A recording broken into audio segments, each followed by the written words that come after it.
ರಾಮ ಮತ್ತು ಕೃಷ್ಣ ಅವತಾರಗಳು ಪುರಾಣ ಪ್ರಸಿದ್ಧ. ಶ್ರೀರಾಮನು ಮರ್ಯಾದಾ ಪುರುಷೋತ್ತಮ ಎನಿಸಿಕೊಂಡರೆ, ಪರಮಾತ್ಮ ಶ್ರೀಕೃಷ್ಣನು ಭಗವದ್ಗೀತೆಯನ್ನ ಬೋಧಿಸಿ ಲೋಕೋಪಕಾರ ಮಾಡಿದವನು. ಇನ್ನು ರಾಮ ಹಾಗೂ ಕೃಷ್ಣ ಭಗವಾನ್ ಶ್ರೀ ವಿಷ್ಣುವಿನ ಅವತಾರಗಳು. ಹಾಗಾಗಿ ಒಂದೊಂದು ಅವತಾರವೂ ಕೂಡ ಒಂದೊಂದು ಸಂದೇಶವನ್ನ ಸಾರುತ್ತದೆ. ರಾಮನು ರಾಜಕೀಯ, ರಾಜನೀತಿ, ಲೋಕ ಸುಧಾರಣೆ, ಜಯ ವಿಜಯದ ಪ್ರತೀಕವಾದರೆ, ಪರಮಾತ್ಮ ಶ್ರೀಕೃಷ್ಣನು ಲೌಕಿಕ ಸುಖಗಳೊಂದಿಗೆ ಆಧ್ಯಾತ್ಮಿಕ ಸುಖವನ್ನ ಅನುಭವಿಸುವಲ್ಲಿ, ನಮ್ಮ ಎಲ್ಲ ಇಚ್ಛೆಗಳನ್ನ ಪೂರ್ಣಗೊಳಿಸುವಲ್ಲಿ ಶ್ರೀಕೃಷ್ಣನ ಆಶೀರ್ವಾದ ಬೇಕೇ ಬೇಕು. ಹಾಗಾಗಿ ಕಲಿಯುಗದಲ್ಲಿ ಶ್ರೀಕೃಷ್ಣಾರ್ಪಣಮಸ್ತು ಎನ್ನುವುದಕ್ಕೆ ವಿಶೇಷವಾದಂತಹ ಅರ್ಥವಿದೆ.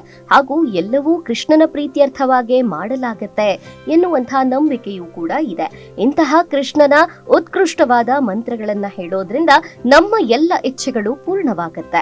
ಹಾಗಾದ್ರೆ ನಾವು ಪಠಿಸಬಹುದಾದಂತಹ ಮಂತ್ರಗಳು ಯಾವುವು?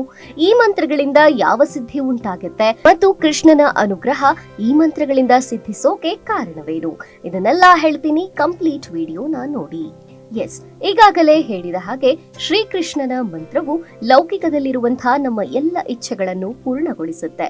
ಹಣ, ಆಸ್ತಿ, ಸಂಪತ್ತು, ಐಹಿಕ ಸುಖಗಳು, ಕುಟುಂಬ ಜೀವನ, ಮದುವೆ, ಕೆಲಸ, ಕಾರ್ಯ ಮತ್ತು ಎಲ್ಲದರಲ್ಲಿಯೂ ಜಯ ದೊರಕಿಸಿಕೊಡುವಂತಹ ಮಂತ್ರಗಳಿವು.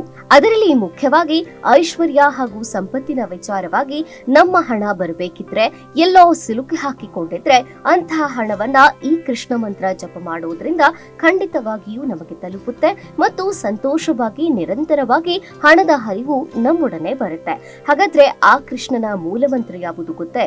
ಅದೇ ಕೃಷ್ಣಾಯ ನಮಃ. ಎಸ್, ಇದನ್ನ ಕೃಷ್ಣನ ಮೂಲ ಮಂತ್ರವೆಂದೇ ಪರಿಗಣಿಸಲಾಗಿದೆ. ಈ ಮಂತ್ರವನ್ನ ಸತತವಾಗಿ 108 ಬಾರಿ ಪಠಿಸಿ ಜಪ ಮಾಡೋದ್ರಿಂದ ನಮ್ಮ ಎಲ್ಲ ಕಷ್ಟಗಳು ಪರಿಹಾರವಾಗತ್ತೆ. ಕೇವಲ ಹಣದ ಹರಿವು ಹೆಚ್ಚಾಗುವುದಲ್ಲದೆ ಬೇರೆ ಯಾವ ಕಷ್ಟಗಳು ನಮ್ಮ ಹತ್ತಿರವೂ ಸುಳಿಯದಂತೆ ಈ ಮಂತ್ರ ನಮ್ಮನ್ನು ರಕ್ಷಿಸುತ್ತದೆ. ಓಂ ಶ್ರೀ ನಮಃ ಶ್ರೀ ಕೃಷ್ಣಾಯ ಪರಿಪೂರ್ಣತಮಾಯ. ಇದು ಕೃಷ್ಣನ ಸಪ್ತಕ್ಷರ ಮಂತ್ರವಾಗಿದೆ. ನಂಬಿಕೆಗಳ ಪ್ರಕಾರ ಇತರ ಮಂತ್ರಗಳನ್ನ 108 ಬಾರಿ ಜಪಿಸಬಹುದು. ಆದ್ರೆ ಉತ್ತಮ ಫಲಿತಾಂಶಕ್ಕಾಗಿ ಈ ಮಂತ್ರವನ್ನ 5 ಲಕ್ಷ ಬಾರಿ ಜಪಿಸಬೇಕು. ಇದರಿಂದ ಸರ್ವ ಸಿದ್ಧಿಯೂ ಕೂಡ ಉಂಟಾಗತ್ತೆ ಅನ್ನುವಂಥ ನಂಬಿಕೆ ಇದೆ. ಈ ಶಕ್ತಿಶಾಲಿ ಮಂತ್ರವನ್ನ ಒಬ್ಬ ವ್ಯಕ್ತಿಯು ಪರಿಪೂರ್ಣ ಮನಸ್ಸಿನಿಂದ ಒಪ್ಪಿಕೊಂಡು ಜಪಿಸಿದರೆ ಆತನು ಲಕ್ಷಾಧಿಪತಿ ಆಗಿಯೇ ತೀರುತ್ತಾನೆ ಎನ್ನುವಷ್ಟು ನಂಬಿಕೆ ಇದೆ ಈ ಮಂತ್ರದ ಮೇಲೆ. ಇನ್ನು ಮಂತ್ರಗಳನ್ನ ಜಪಿಸುವಾಗ ಯಾವುದೇ ಕಾರಣಕ್ಕೂ ಅಪಭ್ರಂಶವಾಗದಂತೆ ನೋಡಿಕೊಳ್ಳಬೇಕು. ತಪ್ಪಾಗಿ ಉಚ್ಚಾರಣೆ ಮಾಡೋದ್ರಿಂದ ಕೇವಲ ಮಂತ್ರಗಳ ಪರಿಣಾಮ ವ್ಯತಿರಿಕ್ತವಾಗುವುದಲ್ಲದೆ ಅದರಿಂದ ದುಷ್ಪರಿಣಾಮಗಳನ್ನ ಎದುರಿಸಬೇಕಾದಂತಹ ಸನ್ನಿವೇಶಗಳು ಕೂಡ ಉಂಟಾಗಬಹುದು. ಇನ್ನು ಗೋವಲ್ಲಭಾಯ ಸ್ವಾಹ ಎಂಬಂಥ 7 ಅಕ್ಷರಗಳ ಮಂತ್ರವು ನಮಗೆ ಅಪಾರ ಸಂಪತ್ತನ್ನ ತಂದುಕೊಡುತ್ತದೆ. ಸಣ್ಣ ಅವಧಿಯಲ್ಲೇ ಸಾಕಷ್ಟು ಹಣವನ್ನ ಗಳಿಸೋದಕ್ಕೆ, ಹಣವನ್ನ ಪಡೆಯುವುದಕ್ಕೆ ಈ ಮಂತ್ರವನ್ನ ಜಪಿಸುವುದನ್ನ ಪ್ರಾರಂಭಿಸಬೇಕು. ಇನ್ನು ಗೋಕುಲನಾಥಾಯ ನಮಃ. ಇದು 8 ಅಕ್ಷರಗಳ ಕೃಷ್ಣ ಮಂತ್ರವು. ಇದನ್ನ ಜಪಿಸೋದ್ರಿಂದ ಪ್ರಪಂಚದ ಎಲ್ಲಾ ಸುಖ ಸಂತೋಷಗಳಿಂದ ಶ್ರೀಕೃಷ್ಣನು ನಮ್ಮನ್ನು ಆಶೀರ್ವದಿಸುತ್ತಾನೆ ಎನ್ನುವಂಥ ನಂಬಿಕೆ ಇದೆ. ಕ್ಲೀ ಗ್ಲೋ ಕ್ಲೀ ಶ್ಯಾಮಲಾಂಗಾಯ ನಮಃ. ಈ ಮಂತ್ರವು ಹಣಕಾಸಿನಲ್ಲಿ ವೇಗವಾಗಿ ಬೆಳವಣಿಗೆ ಹೊಂದಲು ಬಹಳ ಸಹಕಾರಿಯಾಗಿದೆ.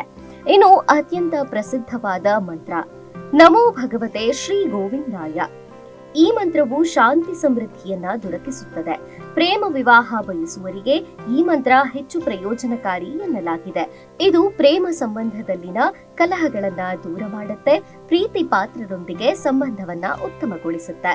ಮತ್ತೊಂದು ಅತ್ಯಂತ ಸುಪ್ರಸಿದ್ಧವಾದ ಕೃಷ್ಣ ಮಂತ್ರ ಅಂದ್ರೆ ಓಂ ನಮೋ ಭಗವತೆ ವಾಸುದೇವಾಯ. ಈ ಮಂತ್ರವು ಸಾರ್ವಕಾಲಿಕವಾಗಿ ಸರ್ವಶ್ರೇಷ್ಠ ಎನ್ನಲಾಗಿದೆ. ಈ ಒಂದು ಮಂತ್ರವನ್ನ ಜಪಿಸೋದ್ರಿಂದ ನಮ್ಮ ಎಲ್ಲ ಕಷ್ಟಗಳು ದೂರವಾಗಿ ನಮಗೆ ಬರುವಂತಹ ಸಂಪತ್ತು ಬೇಗ ದೊರೆಯುತ್ತದೆ ಮತ್ತು ಮನೋಭಿಲಾಷೆಗಳು ಈಡೇರುತ್ತದೆ. ಮದುವೆಯಂತಹ ಶುಭ ಕಾರ್ಯಗಳಿಗೆ ಈ ಮಂತ್ರವು ಸರ್ವ ಸಿದ್ಧಿಯನ್ನ ಉಂಟು ಮಾಡುತ್ತೆ. ಮನಃಶಾಂತಿಗೋಸ್ಕರ ಈ ಮಂತ್ರವನ್ನ ಜಪಿಸೋದಕ್ಕಾಗಿ ಸಲಹೆ ನೀಡ್ತಾರೆ. ಇದೆಲ್ಲಕ್ಕೂ ಮಿಗಿಲಾಗಿ ಕಲಿಯುಗದಲ್ಲಿ ಕೃಷ್ಣ ಕೃಷ್ಣ ಕೃಷ್ಣ ಎಂದು 3 ಬಾರಿ ಹೇಳೋದ್ರಿಂದ, 3 ಬಾರಿ ಕೃಷ್ಣನನ್ನ ಭಕ್ತಿಯಿಂದ ಸ್ಮರಣೆ ಮಾಡೋದ್ರಿಂದ ನಮ್ಮ ಎಲ್ಲ ಕಷ್ಟಗಳು ದೂರವಾಗಿ ಸಾಕ್ಷಾತ್ ಕೃಷ್ಣನೇ ಬಂದು ನಮ್ಮನ್ನ ಆಶೀರ್ವದಿಸ್ತಾನೆ ಎನ್ನುವಂತಹ ನಂಬಿಕೆಯು ನಮ್ಮ ಸನಾತನ ಧರ್ಮದಲ್ಲಿ ಅಡಗಿದೆ. ಇದಿಷ್ಟು ಕೃಷ್ಣ ಮಂತ್ರದ ಬಗೆಗಿನ ಈವರೆಗಿನ ಮಾಹಿತಿ. ಇಂಥ ಹೆಚ್ಚಿನ ಮಾಹಿತಿಗಳಿಗಾಗಿ ನೋಡ್ತಾ ಇರಿ ಅಶ್ವಮಂದಿರ.